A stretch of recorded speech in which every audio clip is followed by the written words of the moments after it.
যে এদেরকে যদি অনেক আগেই দল থেকে মানে বের করে দেওয়া হতো তাহলে ক্ষমতাচ্যুত হতেন না আপনারা? এরা তো আগে গদ্দারি করেনি, তার আগে তো দল থেকে বার করবার কোনো তো সুযোগ ছিল না। যখন খারাপ সময় এসছে দলের, যখন ক্ষমতা থেকে মমতা বন্দ্যোপাধ্যায় চলে গেছে, তখন এরা দলের বিরুদ্ধে গদ্দারি করছে। তাই এখনকার সময় হয়েছে। বলুন, আর কারো প্রশ্ন আছে? 21শে জুলাই আর কারো প্রশ্ন আছে? নেই তো আর কারো? আজকে বেলডাঙ্গাতে সভা করলেন, কেমন কি বুঝতে পারলেন? মুর্শিদাবাদ জেলার তৃণমূল কংগ্রেস, যারা অরিজিনাল তৃণমূল কংগ্রেস কর্মী, আজ তারা এখানে এসেছে, তারা প্রমাণ করে দিয়েছে তারা মমতা বন্দ্যোপাধ্যায়ের সৈনিক। আর বেইমান এমপি এমএলএদের এই মুর্শিদাবাদ জেলায় কোনো জায়গা হবে না, মানুষ এদের জায়গা দেবে না।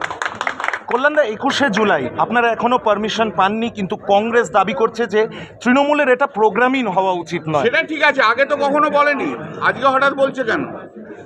যখন 1993 সাল হয়েছে, যারা বলছে তাদের তখন জন্ম হয়নি। মুখ ফুটে বলতে পারি, খারাপ কি লাগেনি আমার?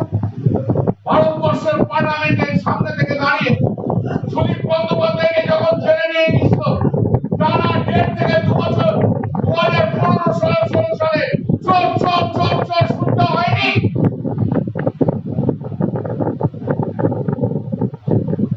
তাদের জন্য চোর চোর শুনতে হয়েছে। জীবনে কোনোদিন একটা পয়সা কারোর কাছ থেকে নিই, কেন আমি চোর চোর শুনবো? এই অনুব্রত মন্ডল, সুদীপ্ত মল্লিক, নির্মল ঘোষ, এদের মতো লোকের কেন শুনবো? তবু শুনেছি। আর তাদের বিরুদ্ধে লড়াই আমার, সেই চোর ডাকাতগুলোর বিরুদ্ধে লড়াই।